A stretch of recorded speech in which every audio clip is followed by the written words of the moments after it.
السلام عليكم ورحمة الله وبركاته. أعوذ بالله من الشيطان الرجيم. بسم الله الرحمن الرحيم. الحمد لله رب العالمين، والصلاة والسلام على أشرف الأنبياء والمرسلين سيدنا محمد وعلى آله وصحبه أجمعين. سبحانك لا علم لنا إلا ما علمتنا إنك أنت العليم الحكيم. ولا حول ولا قوة إلا بالله العلي العظيم. رب اشرح لي صدري ويسر لي أمري واحلل عقدة من لساني يفقه قولي وسدد لساني واهد قلبي بحق نبيك محمد صلى الله عليه وسلم. اللهم أغرنا بالعلم وزينا بالحلم وأكرمنا بالتقوى وجملنا بالعافية. نوينا التعلم والتعليم والتذكر والتذكير والنفع والانتفاع والإفادة والاستفادة والحث على التمسك بكتاب الله وسنة رسوله صلى الله عليه وسلم، ودعاء إلى الهدى والدلالة على الخير ابتغاء وجه الله مرضاته وقربه وثوابه سبحانه وتعالى. آمين يا رب العالمين. Kitab Jam'ul Fawaid wa Jawahirul Qalaid, muka surat 13 baris 3 daripada bawah. Wa qala Syekhul Musannif rahimahullahu ta'ala wa nafa'na Allah bi'ulumihi wa bi'ulumikum wa bi'ulumi masyayikhina fid darain. Amin ya rabbal alamin. Kata pengarang Asy-Syaikh Daud bin Abdullah Al-Fatani rahimahullahu ta'ala, alamat yang muhibbin itu bahawa adalah makannya seperti makan orang sakit dan tidurnya seperti orang tergelam dan menangis seperti menangis orang yang rindu ketiadaan bunyinya. Jadi sambung perbahasan mahabbatullah ataupun mahabbah secara umum yang kita terjemahkan ke dalam bahasa Melayu sebagai cinta. Maka dia sekarang memberikan pula tanda, alamat, dalil, qarinah dan sebagainya yang menunjukkan orang tersebut kategori muhibbin, orang-orang yang mencintai sesuatu. Maka sekarang dia kata alamat yang muhibbin, alamat orang-orang yang dalam keadaan mahabbah itu, bahawa adalah makan orang muhibbin itu seperti makan orang sakit. Maksud dia apa? Bila makan orang sakit makan tu tak lalu mana. Bila tak lalu mana, makan banyak ke tak? Makan dia sikit je lah. Tu maksud dia. Jadi orang yang muhibbin, khususnya muhibbin Allah, orang yang mencintai Allah Ta'ala, dia menghilangkan, dia tidak akan menyentuh makanan yang haram, satu, dan dia akan makan makanan yang halal, dua. Yang kedua, satu lagi ialah dia meninggalkan makanan-makanan syubhat, makanan-makanan yang tidak tahu halal ke haram, halal ke haram. Tapi dia makan benda yang halal sahaja yang harus, tapi qadar dia sahaja. Qadar dia saja. Tu dia kata makan seperti orang sakit.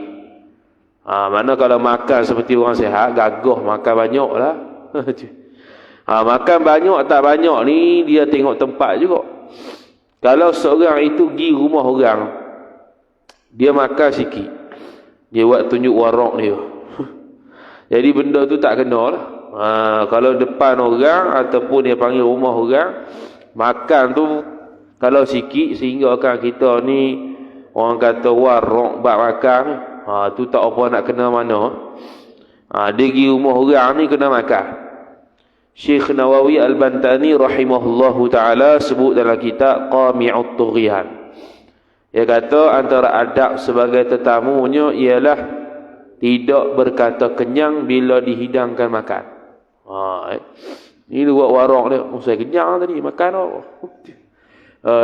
Walaupun dah makan dah tadi tu, makan jugalah sikitnya, bukan suruh makan 4 pinggan. Makan kodai yang kita boleh makan, ambil hati tu rumah. Selesai lah. Tak payahlah tak makan langsung. Tuan rumah pun padang-padang lah. Takkan nak bagi suap 3 pinggan bagi kat dia. Tak lah, mesti sepinggan dia. Jadi paling kurang makanlah juga daripada tak makan langsung. Walaupun kita ni kenyang sekalipun, makan sekadar boleh je. Pas pada tu tak boleh dah, kenyang selesai. Ni awal-awal tolak dah makan. Ni kalau kita pergi rumah orang lah. Kita pergi rumah orang ke, ataupun orang bagi kita makan ke, kita ambil. Kalau tak makan, kita pun bagi ke orang lain. Itu ya. Itu makan orang yang seperti orang sakit. Kemudian, dan tidurnya tidur seorang seperti orang terkelam. Orang terkelam ni dia boleh dua ni. Terkelam ni makna, kalau terkelam dengan maksud tidur dalam keadaan tak selesa, tu pun betul juga. Mana tidur kalau tak selesa ni, tidur banyak ke sikit? Mestilah tidur tu qadar dia saja, taklah banyak sangat. Ni tidur 10 jam. Dia tidur qadar dia paling kurang 6 jam selesai dah. Tu paling kurang. Kalau lebih sikit, ambil lebih pun 8 jam. Jadi kalau tidur lebih daripada tu, maknanya kita hari-hari, seharian ni banyak tidur daripada jaga. Jadi kalau orang yang muhibbin, orang yang ada sifat mahabbatullah, dia banyak jaga daripada tidur. Jadi dia banyak jaga untuk ibadat lah, bukan jaga untuk maksiat pula. Imam Ahmad rahimahullahu ta'ala sembahyang malam 300 rakaat. Tu Imam Ahmad. Ali Zainal Abidin satu malam 1000 rakaat. Sayyidina Uthman bin Affan radhiyallahu ta'ala anhu satu rakaat witir 30 juzuk Quran. Tu apa dia tu? Tu orang yang berjaga untuk ibadat kepada Allah Ta'ala. Tu orang yang antara muhibbin. Dia tak selesa tidur, banyak sangat tidur. Tidur aja dia. Makan pun tidur juga. Pagak tu. Kemudian, dan menangis seperti menangis orang rindu ketiadaan bunyinya. Bunyinya bunyi menangis. Jadi orang menangis ni pula ada macam-macam kategori. Ni dia menangis macam mana ni? Menangis orang yang rindu. Macam mana? Ketiadaan bunyi. Mana dia tu menangis, tapi menangis tu tak ada bunyi. Tak ada suara lah. Terpendam dia punya menangis tu. Nangis kerana apa ni? Nangis kerana buat maksiat, taubat kepada Allah Ta'ala. Nangis kerana apa? Kerana nak jumpa Allah Ta'ala. Ada juga. Hari belakang tu ada kisah Nabi Syuaib radhiyallahu ta'ala anhu, dia menangis. Batu malaikat Jibril katanya, kenapa menangis ni? Sebab aku rindu Allah Ta'ala. Nabi Syuaib rindu Allah Ta'ala sampai tahap dia boleh menangis. Kita menangis sebab apa? Wallahu a'lam. Nangis juga hilang mutu, baru boleh menangis kita ni. Tu menangis kita. Jadi menangis orang muhibbin tu pun, orang yang mencintai Allah Ta'ala, dia ada makna dia. Dan Zulaikha tatkala berkahwin dengan Yusuf alaihi salam. Zulaikha bernikah dengan Yusuf alaihi salam, dan masuk ia Zulaikha pada satu hari atas Nabi Yusuf. Masuk jumpa Nabi lah. Maka tiada melihat ia Zulaikha akan Yusuf. Tiba-tiba satu hari dia masuk pada rumah Nabi Yusuf. Dia jadi isteri lah orang tu. Yang mana Yusuf alaihi salam mendapat kecantikan Nabi sallallahu alaihi wasallam separuh. Sehingga kan ramai perempuan-perempuan tergoda apabila melihat Nabi Yusuf alaihi salam. Tapi Nabi sallallahu alaihi wasallam lebih segak dan lebih hebat kecantikannya daripada Nabi Yusuf alaihi salam. Tapi bezanya ialah Allah Subhanahu wa taala tidak meletakkan fitnah wanita tu kepada Nabi sallallahu alaihi wasallam. Beza dengan Nabi Yusuf alaihissalam. Karena Nabi SAW ujiannya lain daripada Nabi Yusuf, yang lebih berat daripada Nabi Yusuf. Sebab tu dia panggil Nabi SAW kategori Nabi dan Rasul ulul azmi, orang-orang yang mempunyai kesabaran yang tinggi apabila diuji Allah Subhanahu wa ta'ala.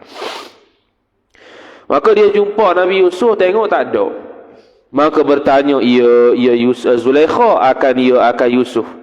Maka kata Yusuf. Lepas jumpa tu dia kata, mana pergi ni? Maka kata Yusuf, barang siapa mendapat akan Allah, yakni mendapat akan cinta Allah Subhanahu wa ta'ala, tiada ia seorang kasih yang lainnya yang lain daripada Allah. Jadi seolah-olah nak beri pengajaran bahawasanya mu ni janganlah kasih pada aku lebih pada Allah Ta'ala. Kasih pada aku kerana Allah Ta'ala boleh, tapi jangan kasih kerana aku semata-mata aku. Jadi kalau dia kasih pada Allah Ta'ala, kepada suami ke, kepada isteri ke, jiran ke, kaum muslimin secara umum, dia akan berbuat baik kerana Allah suruh.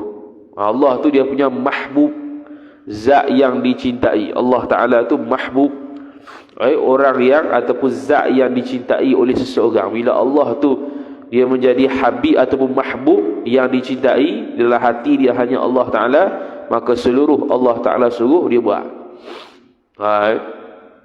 Tapi ada kalanya dia tu akan tergelincir masuk ke arah kemaksiatan, maka orang yang mencintai Allah Ta'ala juga dia akan taubat. Dia panggil mahfuz, orang yang terjaga daripada dosa. Apabila buat dosa segera bertobat, itu dia panggil mahfuz.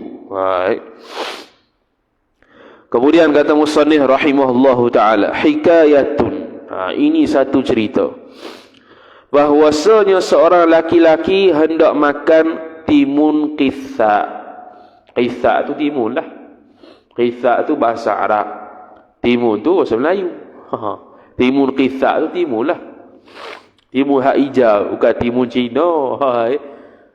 Timun hak besar panjang tu. Timun Cina lain pula tu tembikai. Sini pakai timun Cina. Jadi ni timun betul lah, timun yang hijau tu. Jadi dia nak makan timun qitha. Antara makanan timun ni antara makanan Imam Nawawi rahimahullahu ta'ala. Imam Nawawi antara makanan dia ialah timun. Dan Imam Nawawi rahimahullahu ta'ala dalam sehari dia hanya makan sekali sahaja.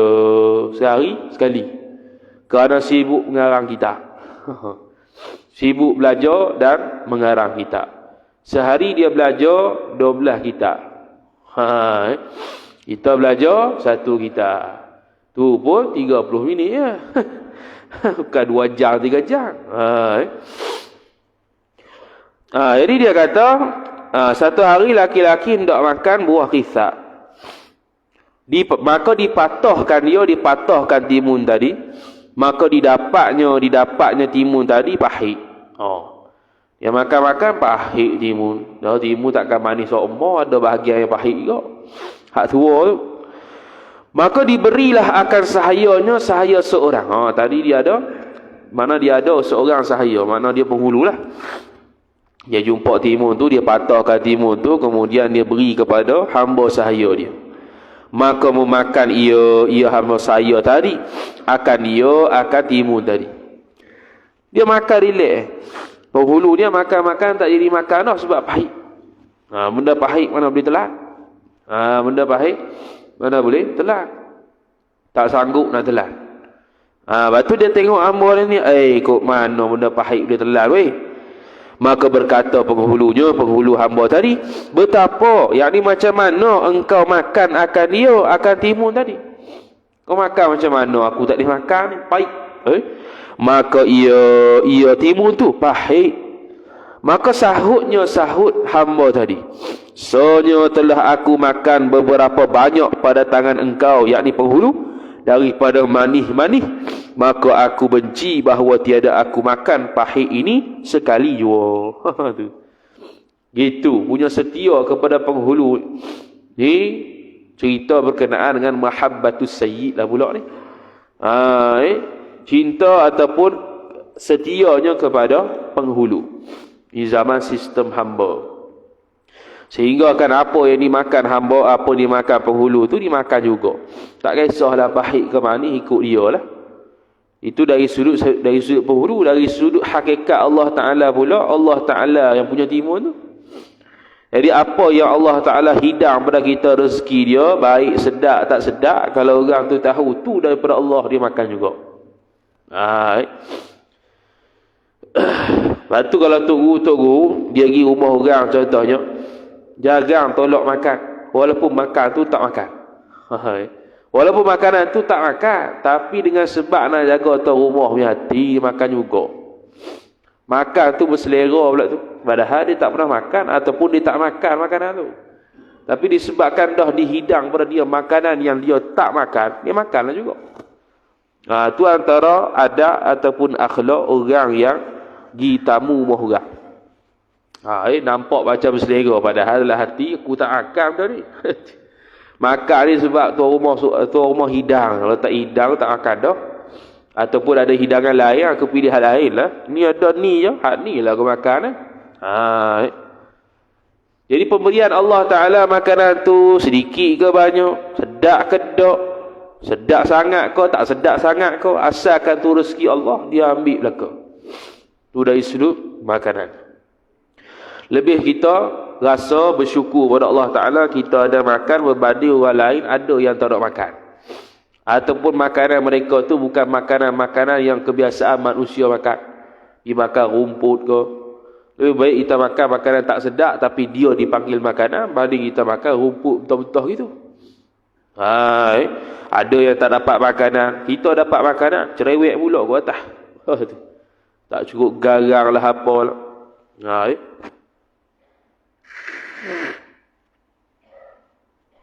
Bila cerita pasal garam ni, dalam kitab Qami'ut Tughyan sebut Nabi Ibrahim alaihi salam ialah seorang nabi yang suka menghidangkan makanan kepada tetamu dia. Itu disebut dalam Quran lah, bila dua malaikat mari ke rumah dia, dia sembelih kambing untuk jamu pada tamu. Rupanya malaikat tak makan lah malaikat tu. Malaikat mana makan? Malaikat tak ada nafsu. Lepas tu dia tahu, lepas tu Nabi Ibrahim alaihissalam, dia ni bercita-cita. Dia berdoa kepada Allah Ta'ala, dia bercita-cita untuk dia ni dapat menghidangkan makanan kepada umat Nabi sallallahu alaihi wasallam sampai hari kiamat. Maka Allah Ta'ala sebut kata, kok mana nak hidang makanan sampai kiamat? Itu tak akan berlaku, wahai Nabi Ibrahim.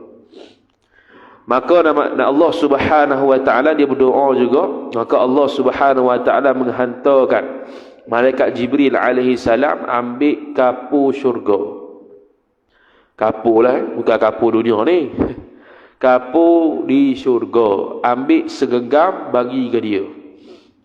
Bila bagi kepada Nabi Ibrahim alaihi salam, Nabi Ibrahim pun naik satu bukit namanya, bukan satu bukit ataupun satu lorong bukit, namanya Bukit Abi Qubais. Pas dia naik situ, dia pun tiup genggaman kapur syurga tu, dia tiup. Tiup tu bertebaranlah ke seluruh dunia. Maka kata para ulama, kapur syurga tu ditaburkan ke seluruh dunia menjadi hidangan kepada umat Nabi SAW sampai kiamat yang bernama garam. Yang bernama garam. Al-milh, garam. Jadi seluruh kapur syurga yang jatuh di atas muka bumi jadi garam, dan itulah yang kita makan buat dalam makanan. Tak ada garam habis kita. Tak ada garam tawar, tak ada garam tak sedap. Garam tu adalah salah satu punca daripada Nabi Ibrahim alaihi salam meniupkan kapur syurga segenggam tu dan bertebaran ke seluruh dunia. Maka itulah hidangan Nabi Ibrahim alaihi salam kepada umat Nabi sallallahu alaihi wasallam sampai kiamat. Dan sampai kiamat ada garam lah. Tak kisahlah dia harga naik ke turun tu, lain cerita lah tu. Ada di seluruh dunia dan sampai bila-bila insya-Allah taala.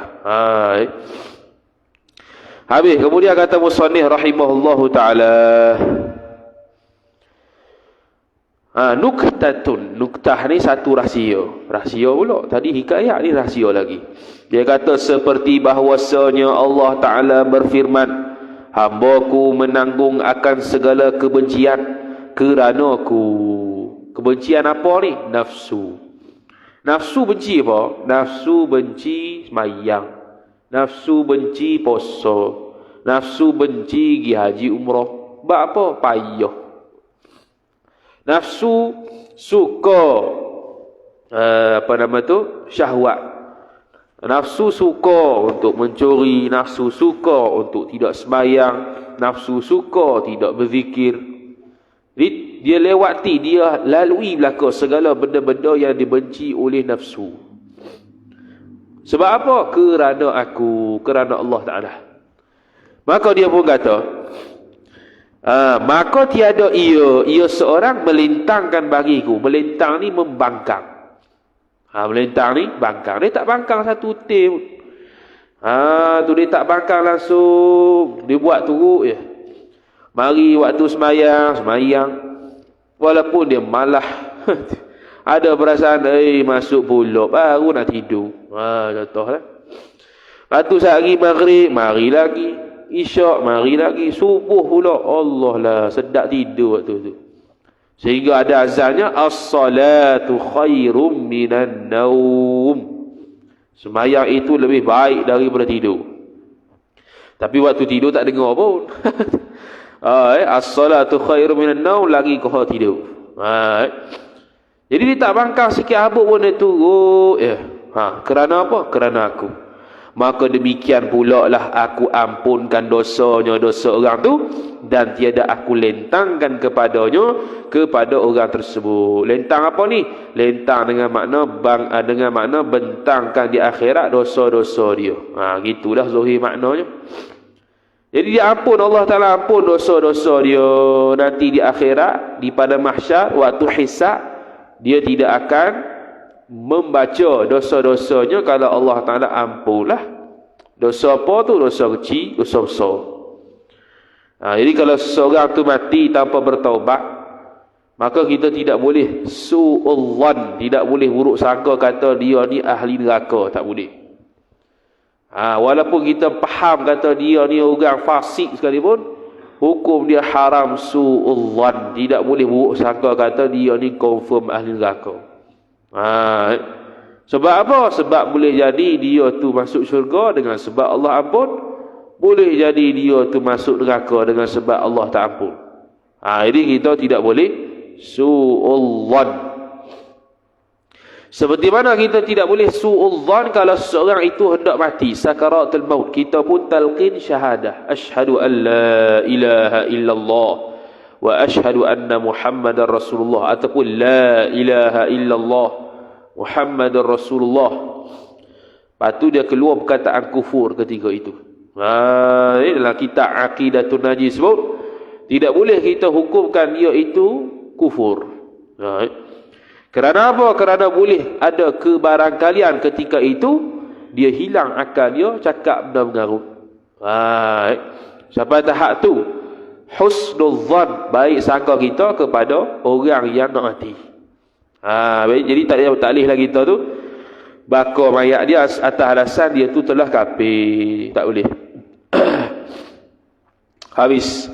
Dan telah menangislah Syuaib alaihi salam, salah satu daripada rasul yang disebutkan dalam Al-Quran, Nabi Syuaib alaihi salam. Nabi Syuaib alaihi salam, umat dia kuat menipu waktu berdagang. Memberatkan timbangan sehingga jadi mahal. Tu zaman dia lah.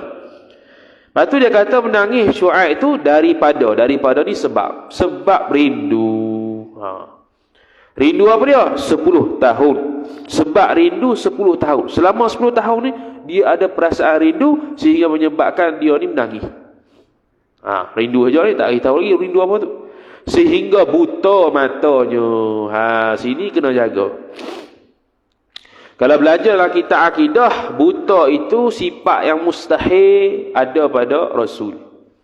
Sebab itu satu kekurangan. Biasanya Nabi Syuaib dengan Nabi Yaqub lah.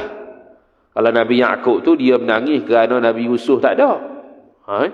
Pun dia akan disebut buta. Buta situ makna selaput mata. Buta tu maksud dia selaput mata. Selaput tu kau tebal sehingga penglihatan dia tidak dapat dilihat seperti biasa. Bukan buta. Buta ni sifat pelihat tak ada. Sifat basar tak ada. Allah cabut, Allah letak sifat buta. Itu bukan. Yang adanya sifat pelihat ada, cuma terkatuk, terselidung dengan selaput mata dengan sebab banyak menangis. Itu yang tu. Itu yang layak bagi Nabi-Nabi dan Rasul-Rasul. Itu disebutkan oleh Syekh Daud Al-Fatari dalam kitab Ad-Durrus Tsamin. Maka kembalikan Allah matanya, mata Syuaib kepada Syuaib. Mana Allah Ta'ala menyembuhkan dia daripada selaput mata tadi. Maka firman Tuhannya, Tuhan Syuaib bagi Jibril alaihi salam. Dia kata olehmu Jibril bagi Syuaib, Nabi Syuaib, bahawa apa kehendak Syuaib akan syurga. Tanya dia, ni nangis teruk ni nak syurga ke apa ni? Tanya sat. Ni seolah-olah macam Allah Ta'ala ni jahil, tapi bukan jahil. Allah Ta'ala tahu dah sejak azali kenapa begitu, kenapa begini. Kerana dia yang telah tentukan sejak azali apa yang akan terjadi setiap seorang daripada kita. Takkan dia tanya tu nak ambil tahu. Jadi Tuhan kalau tanya ni dia panggil al-istifham at-taqriri. Tanya, bentuk tanya tapi nak menyungguhkan lagi. Bukan baru nak tahu. Dia adalah kaedah bahasa Arab. Tanya ni ada al-istifham hakiki. Maksudnya kita nak sungguh tahu. Kita betul-betul tak tahu ni, nak tahu ni. Kita pun tanya. Itu al-istifham hakiki. Ada istifham takriri. Maksudnya dia tanya tu bukan nak tanya tu sebab tak tahu, dia tahu dah. Cuma nak menyungguhkan lagi kenyataan tu. Ada yang namanya al-istifham al-inkari. Iaitu tanya tu untuk ingkar sesuatu. Contoh Al-Quran sebut hal yastawil ladzina ya'lamuna wal ladzina la ya'lamun. Adakah sama orang berilmu dengan orang tak berilmu? Allah Taala tanya. Tanya tu bukan Allah Taala tak tahu, tahu dah. Cuma nak kata itu nak ingkar, kata tak sama. Ai la yasihu, tidak sah, tidak boleh kita kata orang berilmu tu sama dengan orang jahil, tak boleh. Tidak sah. Tu maksud dia. Jadi Nabi Syuaib pun dia suruh tanya, nak apa nak syurga ke? Maka kalau nak syurga, maka bagimu, yakni maka bagimu syurga. Dan jika ia Syuaib takut akan neraka, maka bagimu aman. Suruh tanya Ustaz. Dan jika engkau berkehendak bidadari, maka bagimu, yakni bidadari itu juga. Mu nak mana ni? Sebab apa menangis ni? Sebab nak syurga ke, aku akan beri syurga. Sebab takut neraka ke, aku akan hindarkan daripada neraka. Atau sebab nak bidadari, maka aku akan beri bidadari itu pada Syuaib. Maka kata Syuaib, tiada ya Jibril, bukan berlaku. Bukan dengan sebab nak syurga, bukan dengan sebab takut neraka, bukan dengan sebab nak bidadari, bukan berlaku. Lepas tu apa dia? Maka kata Syuaib, tiada ya Jibril. Betapa menangisku. Jadi macam mana aku tak menangis? Kerana rinduku kepada Allah Ta'ala. Betapa aku menangis. Bahasa lama tu. Betapa mana tadi? Di bahasa lama tu. Betapa menangisku. Jadi macam mana aku tak menangis? Sebab aku menangis ni rindu pada Allah Ta'ala. Bayar syariat ni. Ni tahap siapa ni? Tahap Nabi dan Rasul. Ada orang menangis sebab hilang pitih, kena scam. Ada orang menangis kerana apa? Kerana hilang kereta orang curi, tak tutup kereta. Ada orang menangis sebab apa? Sebab dia tu hilang selipar lepas isyak ni. Dah lah selipar mahal beli pada Mekah tu, RM400 contohlah. Hilang lah tu, nangis dia tu. Tapi ada tak sekurang-kurangnya kita ni menangis kerana kita buat maksiat. Jarang tu. Tak payah kata menangis rindu Allah Ta'ala, tu jauh lagi lah. Nangis kerana buat maksiat ada? Tak ada. Nangis sebab apa ni? Sebab tinggal sembahyang Jumaat tadi. Ada tak? Oh, tak ada. Bila tak ada hal tu, itu tanda seseorang itu kerah hati. Hal tu tanda dia. Tanda orang kerah hati ialah tidak berasa menyesal, dia tak buat benda baik. Tu tanda orang kerah hati. Dia tak berasa menyesal, dia tertinggal buat benda baik, itu tanda kerah hati. Kalau contoh terlepas sembahyang Zuhur Jumaat, sembahyang rumah tak rasa menyesal, dia berasa macam biasa sembahyang Jumaat. Dia rasa macam biasa saja sembahyang Jumaat Zuhur tu. Dia tak berasa besar. Kalau dia berasa besar dengan sekira-kira dia berasa sembahyang Zuhur ni lah, sembahyang Zuhur Jumaat ni lah boleh menyelamatkan dia daripada neraka, mesti dia akan anggap tu besar. Tapi berasa relax, boleh bayar. Hak ni peringkat orang yang taat lah. Nisbah kalau kita tu orang maksiat, sembahyang tu kira okey dah. Ni kita dah sembahyang sokmo dah ni, orang masjid dah. Tapi kalau tidak ada perasaan, kalau tertinggal buat benda baik itu, dia berasa menyesal, itu tanda orang tersebut kerah hati. Tidak berasa menyesal orang tu kalau buat maksiat, itu tanda kerah hati. Sebab menyesal buat maksiat tu wajib bila bertaubat. Bila bertaubat kena ada perasaan menyesal. Cuma menyesal tak buat benda baik, itu tinggi lagi. Menyesal buat dosa, itu wajib. Sebab itu taubat nama dia. Menyesal tinggal buat baik, itu atas lagi. Itu orang panggil tanda orang yang kerah hati. Kalau dia tak menyesal, tak buat benda baik itu, terlepas. Sahabat Nabi SAW Abdul Rahman bin Auf radhiyallahu ta'ala anhu, sampai dagangan dia daripada Mesir sebelum subuh, sehingga kan dia terlepas takbiratul ihram bersama Nabi SAW sembahyang subuh. Maka lepas salam dia terus pergi kepada Nabi sallallahu alaihi wasallam. Dia tanya, kalau aku sedekah barang dagangan aku semuanya yang sampai pagi tadi ke jalan Allah, sama ke tak pahala dengan takbiratul ihram bersamamu wahai Rasulullah? Dia kata, Nabi SAW pun jawab, bahkan seluruh dunia dan seisi dia ni mu sedekah kali pun tak akan sama pahala tu dengan takbiratul ula bersama tu imam. Mana apa? Sahabat menyesal. Dia berasa macam tertinggal. Bukan tinggal Jumaat, tinggal takbiratul ihram bersama tu imam. Bukan tinggal Jumaat kau bawah lagi ya. Di Jumaat dah tertinggal takbiratul ihram bersama tu imam. Dia berasa ada benda yang tak kena bila tinggal. Bukan dosa pun. Sahabat Nabi SAW ataupun para tabi'in, ada seorang tabi'in disebut dalam kitab pedoman sembahyang Jumaat, dia mari tamu pada waktu malam. Maka dia jamulah tamu waktu isyak ketika itu. Lepas tamu tu balik dah, dia pergi keluar cari masjid. Kok-koklah ada masjid yang sembahyang isyak lagi, sebab dia tak sembahyang Jumaat lagi. Cari, tak ada, pas sudah. Dia pun menyandar lah, tapi dia tak ada dah. Bila tak ada, maka dia sembahyang isyak 27 kali. Sembahyang isyak. Tapi ni bukan untuk kita buat ni. Kau buat jenuh buat ni. Dia punya pendapat lah. Jadi 27 kali. Kita kalau dalam fiqh, i'adatus salah, mengembali ataupun mengulang sembahyang ni, kalau sembahyang fardu sekali ya boleh.